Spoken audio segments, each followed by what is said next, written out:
Ground report 27 के दर्शकों का बहुत बहुत स्वागत है। मैं प्रवीण शर्मा अज तुहाडे नाल रूबरू फिर होण आ रहा ज्योतिष विज्ञान के विषय को लैके। जलंधर विखे 67वां अखिल भारतीय ज्योतिष सम्मेलन आयोजित किया गया। यदी अगवाई पंडित जी शर्मा ने की, जिहदे विच देश के कोने कोने तो आए विद्वानों ने अपने विचार रखे, शोध पत्र पढ़े गए, सैमीनार होए, जिहदे विच लाल किताब विशेषज्ञ सनातन धर्म पद्धति के नाल देख रहे जिहड़े ज्योतिषी आचार्य उन्होंने अपने विचार रखे। इस सम्मेलन दे विच वास्तु के माहर, रत्ना के माहर अते भी अलग अलग जिहड़ी साडी प्राचीन काल तो साडी जिहड़ी पद्धति चली आ रही है ज्योतिष की, उहदे माहरां ने अपने विचार रखे। पंडित बैणी माधव गोस्वामी दिल्ली तो, पंडित अजय भांबी दिल्ली तो अते पंडित आर के भारद्वाज जी तो इलावा होर भी देश के कोने कोने तो आए माहरां ने, ज्योतिष के माहरां ने अपने विचार रखे। अते इस अवसर से विद्वानों को सन्मानित भी किया गया। मैं Praveen Sharma, program producer, ground report 27 Jalandhar.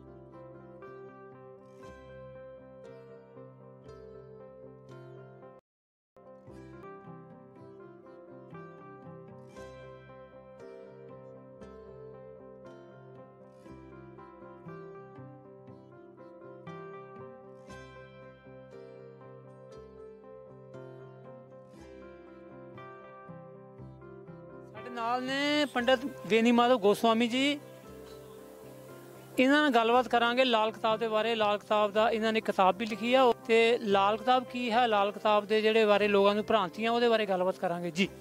लाल किताब जिहड़े ने इहदे 5 संस्करण है।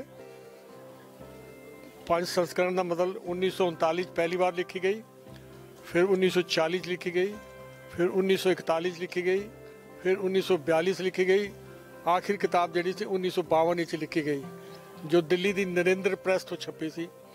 और किताब के उत्ते पंडित जी का नाम नहीं लिखा सी, क्योंकि उहदे उत्ते लिखा सी गिधारी लाल, प्रिंटर एंड पबलिशर। तो प्रिंटर एंड पबलिशर जो कभी राइटर नहीं होंदा, तो पंडित जी का नाम नहीं कोई लिख रहा सी। तो मैं पहला आदमी हाँ जो पंडित जी ने जीवित किया, उन्होंने नाम लिख के कि ये मैं अपना नाम नहीं लिखा, मैं उन्होंने नाम लिखा है कि उन्होंने तरफों कृत पंडित रूपचंद जोशी जी, जो फर वाले नूरपुल के रहने वाले सी। कल उन्होंने पिंड भी दर्शन करके आया, उन्होंने स्थान से मत्था टेक के तां इत्थे आया। और ये जी गोष्ठी हो रही थी तो उन्होंने, क्योंकि कल जेडे सी उन्होंने पुण्यतिथि सी, उन्होंने 24 दिसंबर को शरीर छोड़िया सी। इस भांति जिहड़ा उन्होंने श्रद्धांजलि देने वास्ते रखा। लाल किताब बारे बहुत भ्रांतियां ने लोगों च जी। ਜਿਹੜੇ ਉਪਾਏ बड़े ਸਟੀਕ भी बैठते हैं तो पर साइड होंगे ने, बारे ਤੁਹਾਡਾ ਕੀ ਵਿਚਾਰ ਹੈ? लाल किताब ਦੇ ਨੂੰ ਟੋਟਕਾ ਕਹਿੰਦੇ ਨੇ, ਜਿਹੜੇ ਟੋਟਕਾ ਕਹਿੰਦੇ ਨੇ ਉਹ ਗਲਤ ਹੈਗਾ। ਇਹ ਟੋਟਕੇ ਨਹੀਂ ਹੈਗੇ ਨੇ, ਵਿਗਿਆਨ ਦੇ ਉੱਤੇ ਆਧਾਰਿਤ ਉਪਾਏ ਹੈਗੇ ਨੇ। ਜਿਵੇਂ ਇੱਕ ਛੋਟਾ ਜਿਹਾ ਉਦਾਹਰਣ ਦੇ ਰਿਹਾ ਮੈਂ। ਅਗਰ ਕਿਸੇ ਦਾ ਸ਼ੁਕਰ ਪਹਿਲੇ ਘਰ 'ਚ ਬੈਠਾ ਹੈ, ਖਾਨਾ ਨੰਬਰ 1 ਉਹਨੂੰ ਲਾਲ ਕਿਤਾਬ ਜੀ ਖਾਨਾ ਨੰਬਰ 1 ਕਹਿੰਦੇ ਨੇ, ਤਾਂ ਸ਼ੁਕਰ ਹੈਗਾ ਉਹਦੇ 'ਚ ਲਿਖਿਆ ਹੈ कि पति पत्नी दिन हम सफ़र नहीं हो, हम बिस्तर नहीं हो। क्यों? क्योंकि इस वास्ते कि सब तो हॉटेस्ट प्लैनेट कौन हैगा? शुक्र। तेरी पत्नी हैगी है वो हॉटेस्ट हैगी है, और सूरज जिहड़ा है वो पति हैगा। तो सूरज और वो जिहड़ा दिन च अगर गर्म होणगे, अगर गर्मियां दे दिन तुसीं ਨੰਗੇ ਪਾँव सूरज ਤੇ ਜਾਓ ਜ਼ਮੀਨ ਤੇ ਪੈਰ ਨਹੀਂ ਰੱਖ ਸਕਦੇ। ਇਸ ਵਾਸਤੇ ਉਹਦੇ ਲਿਖਿਆ ਹੈ ਕਿ ਇਹਨੂੰ ਉਪਾਅ ਹੁਣ ਇੱਕ ਟੋਟਕਾ ਨਹੀਂ ਹੈਗਾ, ਇਹ ਤਾਂ ਵਿਗਿਆਨਿਕ ਉਪਾਅ ਹੈ। ਇਹ ਤਾਂ ਜਿਹੜੀ ਤੁਸੀਂ ਗੱਲ ਕੀਤੀ ਨਾ ਜੀ, ਸਾਡੇ ਵੈਦਿਕ ਜਿਹੜੇ ਸਾਡੇ ਸ਼ਾਸਤਰ ਨੇ ਉਹ ਵੀ ਕਹਿੰਦੇ ਨੇ ਜਿਹੜੀ ਤੁਹਾਡੀ ਕਿਰਿਆ ਸੰਭੋਗ ਕਿਰਿਆ ਜਿਹੜੀ ਹੈਗੀ ਹੈ ਉਹ ਰਾਤ ਨੂੰ ਹੀ ਹੋਣੀ ਚਾਹੀਦੀ ਹੈ, ਦਿਨ ਦੇ ਟਾਈਮ ਤੇ ਵੈਸੇ ਵਰਜਿਤ ਹੈ। ਇਹ ਤਾਂ ਜਿਹੜੀ ਤੁਸੀਂ ਗੱਲ ਕਰ ਰਹੇ ਹੋ ਇਹ ਤਾਂ ਸਾਡੇ ਪਹਿਲੇ ਵੀ ਆਲਰੇਡੀ ਲਿਖਿਆ ਹੋਇਆ ਹੈ ਨਾ, ਇਹ ਲਾਲ ਕਿਤਾਬ ਵਿੱਚ ਜ਼ਿਕਰ ਕੀਤਾ ਨਾ ਇਹਦਾ। ਉਹ ਤੇ ਖਾਨਾ ਨੰਬਰ 1 ਹੀ ਸ਼ੁਕਰ ਹੈਗਾ, ਤੇ ਉਹਦੇ 'ਚ ਇਹ ਲਿਖਿਆ ਕਿ ਦਿਨ ਦੇ ਅੰਦਰ ਪਤੀ ਪਤਨੀ ਹਮ ਬਿਸਤਰ ਨਹੀਂ ਹੋਣ, ਅਗਰ ਹੋਣਗੇ ਤਾਂ ਦੋਨਾਂ 'ਚ ਇੱਕ ਆਦਮੀ ਬਿਮਾਰ ਹੋ ਜਾਏਗਾ। ਉਹ बीमारी ਨੂੰ रोकने वास्ते इस वास्ते शनि जड़ा रात का कारक है, और लाल किताब में लिखा है शनि शुक्र का आशिक है। शनि शुक्र का आशिक है, मतलब ये शब्द लिखा है। तो जिन्हें जो शुक्र जड़ा वो रात ਨੂੰ अगर संभोग करनगे तो ਉਹਨਾਂ ਦਾ ਜਿਹੜਾ ਅੱਛਾ ਉਹਦਾ ਰਿਜ਼ਲਟ ਆਏਗਾ। ਲਾਲ ਕਿਤਾਬ ਜਿਹੜੀ ਹੈ ਕੀ ਜੀ, ਇਹਦੇ ਬਾਰੇ ਥੋੜਾ ਸਾਡੇ ਦਰਸ਼ਕਾਂ ਨੂੰ ਥੋੜਾ ਦੱਸੋ। ਕਿਤਾਬ ਕੀ ਹੈਗੀ, ਇਹ ਫਲਿਤ ਦਾ ਗ੍ਰੰਥ ਹੈਗਾ, ਫਲਾਦੇਸ਼ ਹੈਗਾ। 12 ਦੇ 12 ਭਾਵ ਪਲੈਨਟ 9 ਪਲੈਨਟਾਂ ਨੂੰ ਘੁਮਾਇਆ ਹੈਗਾ, ਉਹਨਾਂ ਦਾ ਫਲਾਦੇਸ਼ ਹੈ। ਉਹਨਾਂ ਦੀ ਗ੍ਰਾਮਰ ਹੈਗੀ ਹੈ, ਉਹਦੀ ਪੂਰੀ ਗ੍ਰਾਮਰ ਹੈ। ਜਦ ਤੱਕ ਗ੍ਰਾਮਰ ਨਹੀਂ ਸਮਝ ਆਏਗੀ ਸਮਝ ਨਹੀਂ ਆਏਗੀ। ਲਾਲ ਕਿਤਾਬ ਦਾ ਬੇਸ ਜਿਹੜਾ ਗ੍ਰੰਥ ਹੈ ਉਹ ਕੀ ਹੈ ਜੀ, ਕਿਹੜਾ ਗ੍ਰੰਥ ਹੈ ਬੇਸ ਗ੍ਰੰਥ ਲਾਲ ਕਿਤਾਬ ਦਾ? ਬੇਸ ਜਿਹੜਾ ਭਾਰਤੀ ਸੰਸਕ੍ਰਿਤੀ ਹੈਗੀ ਹੈ, ਬਈ ਜਿਵੇਂ ਲਿਖਿਆ ਕਿ ਪਿਤਾ ਦਾ ਆਦਰ ਕਰੇ, ਇਹ ਉਪਾਅ ਦਿੱਤਾ ਹੈ।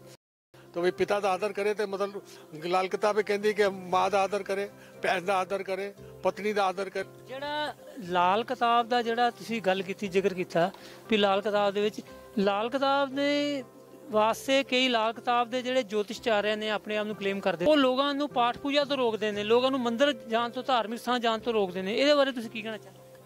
ਨਹੀਂ, ਉਹਦੇ 'ਚ ਐਸਾ ਕੋਈ ਨਹੀਂ ਹੈ। ਪੰਡਿਤ ਜੀ ਨੇ ਲਿਖਿਆ ਕਿ ਦੁਰਗਾ ਸਪਤਸ਼ਤੀ ਦਾ ਪਾਠ ਕਰੋ। ਦੁਰਗਾ ਸਪਤਸ਼ਤੀ ਜਿਹੜੀ ਹੈ, ਦੁਰਗਾ ਦੀ ਪੂਜਾ, ਸ਼ਬਦ ਦੁਰਗਾ ਸਪਤਸ਼ਤੀ ਲਿਖਿਆ। ਹੁਣ ਕਹੋਗੇ ਤਾਂ ਪੇਜ ਨੰਬਰ ਤੁਹਾਨੂੰ ਦਿਖਾ ਸਕਣਾ ਮੈਂ। तो ਉਹਦੇ ਦੁਰਗਾ ਦਾ ਪਾਠ ਕਰੇ, ਦੁਰਗਾ ਦੇ ਸਤੋਤਰ ਪਕੜੇ, ਦੁਰਗਾ ਦੇ ਮੰਦਿਰ ਜਾ ਕੇ ਮੱਥਾ ਟੇਕੇ। ਜਿੰਨਾ ਬੁੱਧ ਨੂੰ ਠੀਕ ਕਰਨਾ, ਬੁੱਧ ਦਾ ਦੇਵਤਾ ਹੀ ਜਿਹੜਾ ਹੈਗਾ ਉਹ ਕਹਿੰਦਾ ਮੈਂ ਭਗਵਤੀ ਹੈਗੀ ਹੈ। ਚੰਦਰਮਾ ਦਾ ਦੇਵਤਾ ਭਗਵਾਨ ਸ਼ੰਕਰ ਹੈਗੇ, ਉਹਦਾ ਮਤਲਬ ਸ਼ੰਕਰ ਦੀ ਪੂਜਾ ਕਰੋਗੇ ਤਾਂ ਚੰਦਰਮਾ ਠੀਕ ਹੋ ਜਾਏਗਾ। ਸ਼ੁਕਰ ਦਾ ਦੇਵਤਾ ਜਿਹੜਾ ਲక్ష్ਮੀ ਜੀ ਹੈਗੇ, ਉਹਦੇ ਲక్ష్ਮੀ ਠੀਕ ਹੋਣਾ। ਇਹ ਤਾਂ ਜਿੱਦਾਂ ਤੁਸੀਂ ਹੁਣ ਗੱਲ ਦੱਸ ਰਹੇ ਹੋ ਨਾ ਜੀ, ਇਹਦਾ ਮਤਲਬ ਦੇयर इज ਲੋਟ ਆਫ ਡਿਫਰੈਂਸ। ਮਤਲਬ ਤੁਸੀਂ ਦੱਸ ਰਹੇ ਹੋ ਕਿ ਦੇਵੀ ਦੇਵਤਿਆਂ ਦੀ ਪੂਜਾ ਕਰੋ, ਤੁਸੀਂ ਦੱਸ ਰਹੇ ਹੋ ਕਿ ਸ਼ੁਕਰ ਦੀ ਪੂਜਾ, ਅਗਰ ਤੁਸੀਂ ਸ਼ਨੀ ਦੀ ਪੂਜਾ, ਉਹਦੀ ਚੰਦਰ ਦੀ ਠੀਕ ਕਰਨਾ, ਮਹਾਦੇਵ ਦੀ ਪੂਜਾ ਕਰੋ, ਬੁੱਧ ਠੀਕ ਕਰਨਾ ਤੇ ਦੁਰਗਾ ਦੀ ਪੂਜਾ। ਬਟ ਉਹ ਜਿਹੜੇ ਤੁਹਾਡੇ ਜੋਤਿਸ਼ ਦੇ ਜਿਹੜੇ ਲਾਲ ਕਿਤਾਬ ਦੇ ਜਿਹੜੇ ਆਪਣੇ ਆਪ ਨੂੰ ਕਲੇਮ ਕਰਦੇ ਕਿ ਅਸੀਂ ਜੋਤਿਸ਼ ਆ ਰਹੇ ਹਾਂ, ਅਸੀਂ ਜੋਤਸ਼ੀ ਹਾਂ, ਉਹਦੇ ਉਪਾਅ ਕਰਾਉਂਦੇ ਨੇ ਜੀ। ਉੱਥੇ ਜੋਂ ਜਲ ਪ੍ਰਵਾਹ ਕਰਿਆ, ਸਿੱਕਾ ਜਲ ਪ੍ਰਵਾਹ ਕਰਿਆ, ਫੀਮ ਜਲ ਪ੍ਰਵਾਹ ਕਰਿਆ। ਉਹ ਗ੍ਰਹਿਆਂ ਦੀ ਕਾਰਕ ਚੀਜ਼ ਹੈ ਨਾ। ਅਗਰ ਮੰਨ ਲਓ ਤੁਸੀਂ ਚੰਦਰਮਾ ਸ਼ਨੀ ਦੀ ਪੂਜਾ, ਸ਼ੰਕਰ ਭਗਵਾਨ ਦੀ ਪੂਜਾ ਨਹੀਂ ਕਰਦੇ, ਮਾਂ ਦੀ ਪੂਜਾ ਕਰੋ, ਮਾਂ ਦੀ ਸੇਵਾ ਕਰੋ, ਤੁਹਾਡਾ ਉਪਾਅ ਠੀਕ ਹੋ ਜਾਏਗਾ। ਸੂਰਜ ਦੀ ਤੁਸੀਂ ਅਗਰ ਵਿਸ਼ਨੂੰ ਜੀ ਦੀ ਪੂਜਾ ਨਹੀਂ ਕਰ ਸਕਦੇ, ਪਿਤਾ ਦੀ ਪੂਜਾ ਕਰੋ। ਅਗਰ ਜੋ ਮੈਂ ਪੰਡਿਤ ਜੀ ਉਹੀ ਕਹਿ ਰਿਹਾ, ਇਹ ਤੁਸੀਂ ਮੈਨੂੰ ਪਹਿਲੇ ਵਿਦਵਾਨ ਮਿਲੇ ਹੋ ਜਿਹੜੇ ਕਹਿ ਰਹੇ ਕਿ ਤੁਸੀਂ ਪੂਜਾ ਕਰੋ। ਕਿਸੇ ਵੀ ਲਾਲ ਕਿਤਾਬ ਵਾਲੇ ਨੇ ਅੱਜ ਤੱਕ ਇਹ ਨਹੀਂ ਕਿਹਾ ਤੁਸੀਂ ਪੂਜਾ ਕਰੋ। ਉਹਨਾਂ ਨੇ ਇਹ ਕਿਹਾ ਜੀ ਫਲਾਨਾ ਉਪਾਅ ਕਰ ਲਓ ਜੀ, ਉਹਨਾਂ ਨੇ ਇਹ ਕਿਹਾ ਫਲਾਨਾ ਉਪਾਅ ਕਰ ਲਓ। ਇਸ ਵਾਸਤੇ ਉਹ ਦੁਕਾਨਦਾਰੀ ਕਰ ਰਹੇ ਨੇ।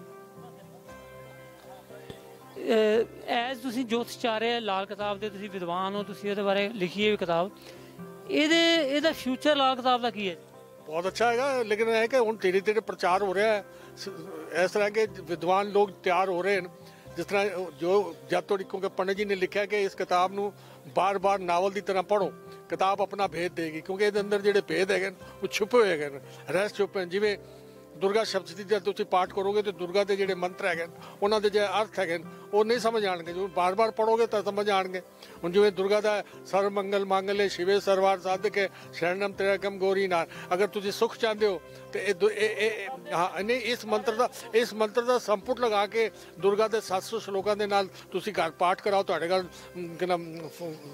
ਘਰ ਫਲਟਾਈ ਹੋ ਜਾਏਗਾ, ਸਭ ਸੁਵਿਧਾਵਾਂ ਆਣਗੀਆਂ। ਅੱਜ ਸਾਡੇ ਨਾਲ ਨੇ ਹਿੰਦੁਸਤਾਨ ਦੇ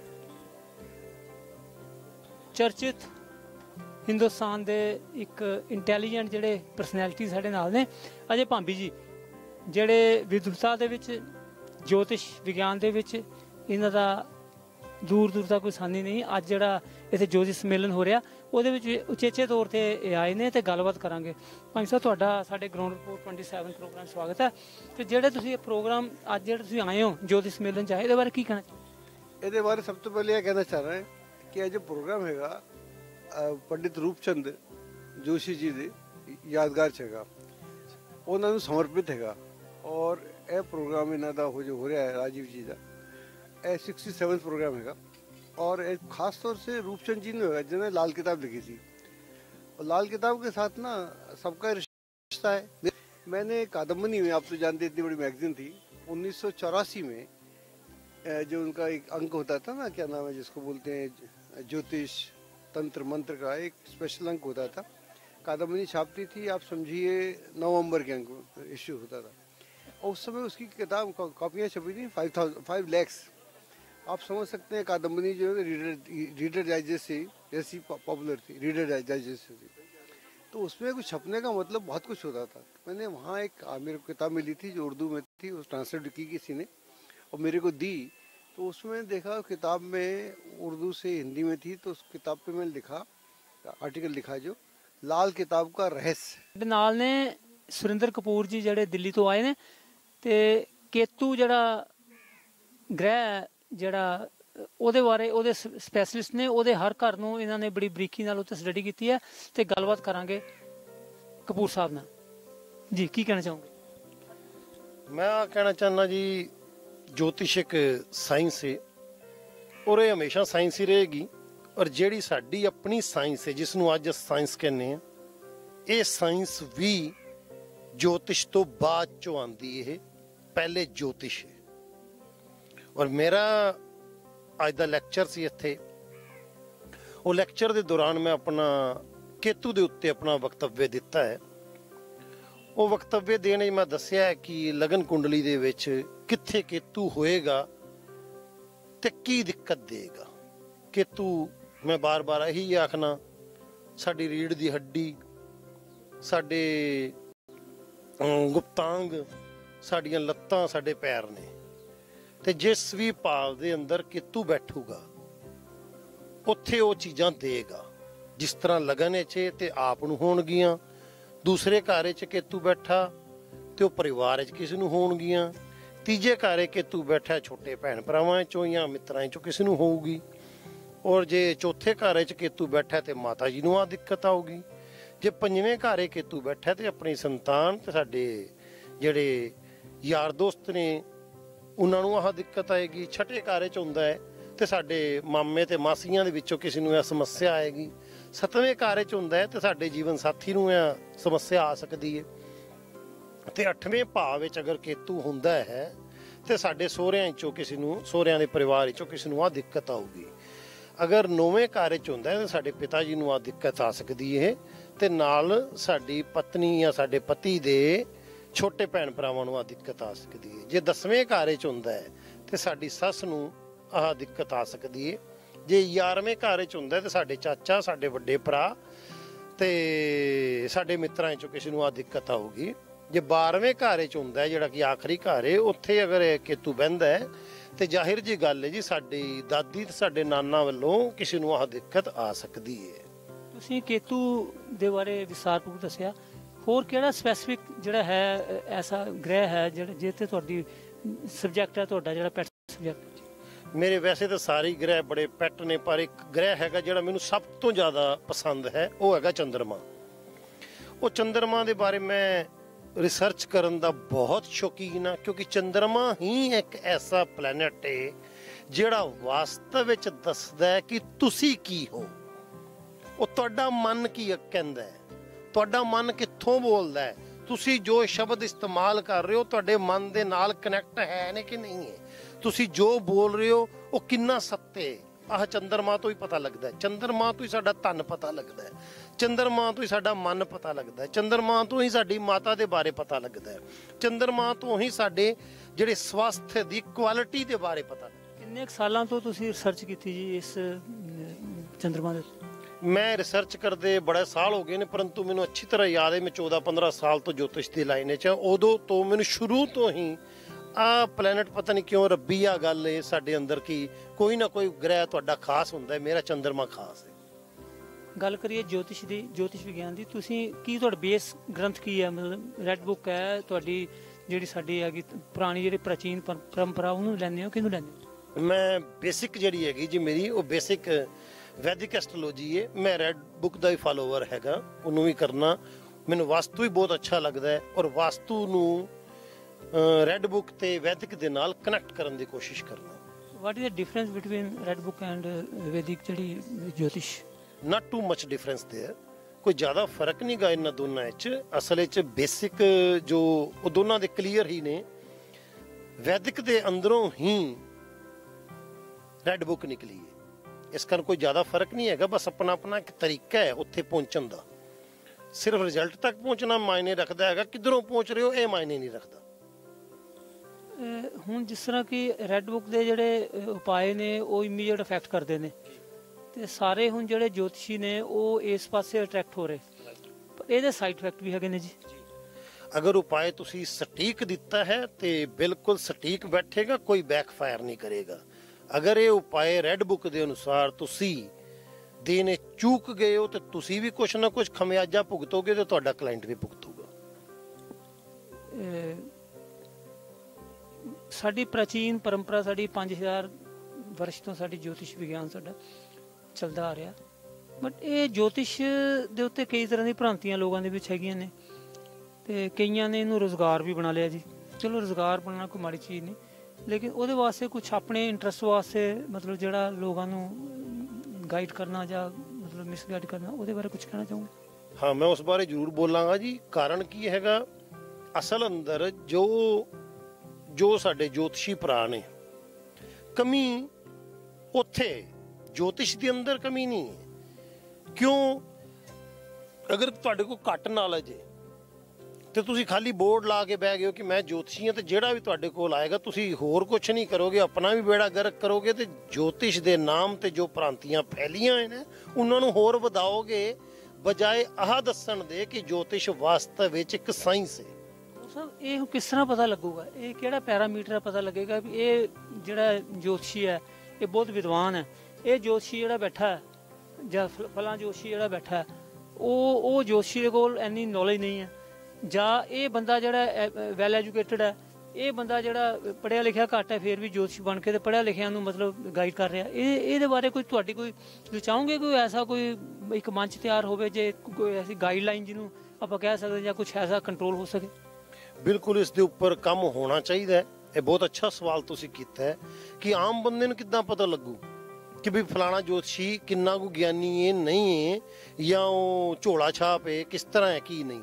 ਇਸ ਵਾਸਤੇ ਇੱਕ ਮੰਚ ਦੀ ਸਥਾਪਨਾ ਹੋਣੀ ਚਾਹੀਦੀ ਹੈ, ਉਹਦੇ ਵਿੱਚ ਇੱਕ ਜੂਰੀ ਬੈਠੇ ਜਿਹੜੀ ਸਾਡੇ ਲੋਕਾਂ ਦੇ ਇਨਕਲੂਡ ਇੱਕ ਕੁਐਸਚਨ ਪੇਪਰ ਤਿਆਰ ਕੀਤੇ ਜਾਏ, ਉਹਨਾਂ ਨੂੰ ਕੋਈ ਕੁੰਡਲੀਆਂ ਦਿੱਤੀਆਂ ਜਾਣ ਜਾਂ ਉਹਨਾਂ ਨੂੰ ਕੋਈ ਵਾਸਤੂ ਦੇ ਨਕਸ਼ੇ ਦਿੱਤੇ ਜਾਣ, ਜਿਸ ਦੇ ਉੱਤੇ ਪਹਿਲੇ ਉਹਨਾਂ ਨੂੰ ਪ੍ਰੈਡਿਕਸ਼ਨ ਕਰਾਈ ਜਾਏ। ਉਹ ਅਗਰ ਪਾਸ ਹੋਣ ਤੇ ਉਹਨਾਂ ਨੂੰ ਇੱਕ ਸਰਟੀਫਿਕੇਟ ਜਾਰੀ ਕੀਤਾ ਜਾਏ ਕਿ ਆ ਬੰਦਾ ਐਲੀਜੀਬਲ ਹੈ, ਇਹ ਬੰਦਾ ਕਾਬਿਲ ਹੈ। ਇਹ ਵਾਸਤੇ ਕੋਈ ਮਿਨੀਮਮ ਕੁਆਲੀਫਿਕੇਸ਼ਨ ਵੀ ਹੋਣੀ ਚਾਹੀਦੀ ਹੈ ਜਿਹੜੇ ਜੋਤਿਸ਼ ਇਸ ਖੇਤਰ ਦੇ ਵਿੱਚ ਆਉਂਦੇ ਨੇ, ਕਿਉਂਕਿ ਅਸੀਂ ਅਮੂਮਨ ਦੇਖਣ ਜਾਇਆ ਕਿ ਜਿਹੜੇ ਬੰਦੇ ਬਹੁਤ ਪੜ੍ਹੇ ਲਿਖੇ ਬਹੁਤ ਘੱਟ ਨੇ, ਸਿੱਖਿਆ ਦੇ ਵਿੱਚ ਉਹ ਨਹੀਂ ਆਪਣੇ ਕੁਆਲੀਫਾਈ ਕਰ ਪਾਏ ਜਾਂ ਉਧਰ ਨਹੀਂ ਆਪਣਾ ਉਹਨਾਂ ਨੂੰ ਸਫਲਤਾ ਮਿਲੀ, ਤੇ ਉਹਨਾਂ ਨੇ ਇੱਕ ਜਿਹੜਾ ਸ਼ਾਰਟਕਟ ਜਿਹੜਾ ਰਸਤਾ ਅਪਣਾ ਲਿਆ ਜੋਤਿਸ਼ ਵਾਲਾ, ਜੋਤਸ਼ੀ ਬਣ ਜਾਓ, ਜਾਂ ਅੱਜ ਕੱਲ੍ਹ ਉਹ ਪ੍ਰਵਚਨ ਦੇਣ ਵਾਲੇ ਜਿਹੜਾ ਕਹਿਣਾ ਨਹੀਂ ਕਿਸ ਨੂੰ ਚਾਹੀਦਾ ਸੰਤ ਮਹਾਤਮਾ ਦੇ ਰੂਪ ਦੇ ਵਿੱਚ ਕਿਸ ਤਰ੍ਹਾਂ, ਤੇ ਉਹ ਬਿਜ਼ਨਸ ਬੜੀ ਛੇਤੀ ਪ੍ਰਫੁੱਲਿਤ ਹੁੰਦਾ, ਬੰਦਾ ਰਾਤੋਂ ਰਾਤ ਜਿਹੜਾ ਬੰਦਾ ਅਮੀਰ ਬਣ ਜਾਂਦਾ। ਅਸਲ ਦੇ ਅੰਦਰ ਕਾਰਨ ਫਿਰ ਵਾਪਸੀ ਉੱਥੇ ਹੀ ਆ ਜਾਂਦਾ ਹੈ ਜਦੋਂ ਆਖਦੇ ਨੇ ਕਿ ਇੱਕ ਗਿਆਨੀ ਨੂੰ ਮਿਲਦਾ ਹੈ ਤੇ ਅੰਮ੍ਰਿਤ ਨਿਕਲਦਾ ਹੈ। ਜਦੋਂ ਦੋ ਅਗਿਆਨੀ ਆਪਸ ਵਿੱਚ ਬਹਿਸ ਕਰਦੇ ਨੇ ਤੇ ਉਹ ਸ਼ਾਸਤਰਾਰਥ ਨਹੀਂ ਹੁੰਦਾ, ਉਹਦਾ ਅੰਤ ਸ਼ਸਤਰ ਚੁੱਕ ਕੇ ਹੀ ਹੁੰਦਾ ਹੈ। ਸਾਡਾ ਇਤਿਹਾਸ ਗਵਾਹ ਹੈ। ਇਸੀ ਕਾਰਨ ਜੋਤਸ਼ੀ ਦਾ ਪਹਿਲਾ ਧਰਮ ਹੈ ਵੇ ਉਹ ਜੋਤਿਸ਼ ਦੇ ਰਾਹੀਂ ਭਾਵੇਂ ਆਪਣੀ ਜੀਵਿਕਾ ਦਾ ਪਾਲਨ ਕਰੇ, ਪਰੰਤੂ ਉਹ ਇਸ ਵਿਦਿਆ ਦੇ ਨਾਲ ਨਿਆਏ ਕਰੇ। ਅਗਰ ਉਸ ਨੂੰ ਨੌਲੇਜ ਹੈ ਤੇ ਠੀਕ ਕਵੇ, ਨਹੀਂ ਤੇ ਨਾ ਬੋਲੇ। ਕਿਉਂ, ਕਿਸ ਤਰ੍ਹਾਂ? ਕਿਉਂਕਿ ਜਦੋਂ ਤੁਸੀਂ ਅੱਜ ਦੇਖੋਗੇ ਮੈਡੀਕਲ ਜਿਹੜੀ ਲਾਈਨ ਹੈਗੀ ਹੈ, ਮੈਡੀਕਲ ਵਿਗਿਆਨ ਹੈ, ਉਸ ਦੇ ਅੰਦਰ ਅਸੀਂ ਜਾਣਦੇ ਹਾਂ ਜੀ ਫਲਾਣਾ ਡਾਕਟਰ ਹਾਰਟ ਦਾ ਹੈ, ਫਲਾਣਾ ਡਾਕਟਰ ਹੱਡੀਆਂ ਦਾ ਹੈ, ਫਲਾਣਾ ਡਾਕਟਰ ਪੇਟ ਦਾ ਹੈ। ਤੇ ਇਦਾਂ ਜੋਤਿਸ਼ ਵਿੱਚ ਵੀ ਅਗਰ ਤੁਹਾਨੂੰ ਕੋਈ ਕੇਸ ਸਮਝ ਨਹੀਂ ਆ ਰਿਹਾ ਤਾਂ ਤੁਸੀਂ ਸਮਝਦੇ ਹੋ ਕਿ ਫਲਾਣਾ ਜੋਤਸ਼ੀ ਇਸ ਮਾਮਲੇ 'ਚ ਮੇਰੇ ਤੋਂ ਬਿਹਤਰ ਗਿਆਨ ਰੱਖਦਾ ਹੈ, ਅਸੀਂ ਉਹ ਕੇਸ ਉਸ ਨੂੰ ਰਿਕਮੈਂਡ ਕਰ ਸਕਦੇ ਹਾਂ। ਅਸੀਂ ਉਸ ਕਲਾਇੰਟ ਨੂੰ ਇਹ ਕਹਿ ਸਕਦੇ ਹਾਂ, ਭਲਿਆ ਲੋਕਾਂ ਮੇਰੇ ਕੋਲ ਨਹੀਂ ਹੈਗਾ ਇਸ ਦਾ ਹੱਲ, ਤੂੰ ਇਸ ਬਾਰੇ ਫਲਾਂ ਬੰਦੇ ਨੂੰ ਮਿਲ, ਉਹ ਮੇਰੇ ਤੋਂ ਜ਼ਿਆਦਾ ਬਿਹਤਰ ਇਸ ਮਾਮਲੇ। ਆਹ ਮੈਂ ਕਹਿਣਾ ਚਾਹੁੰਦਾ।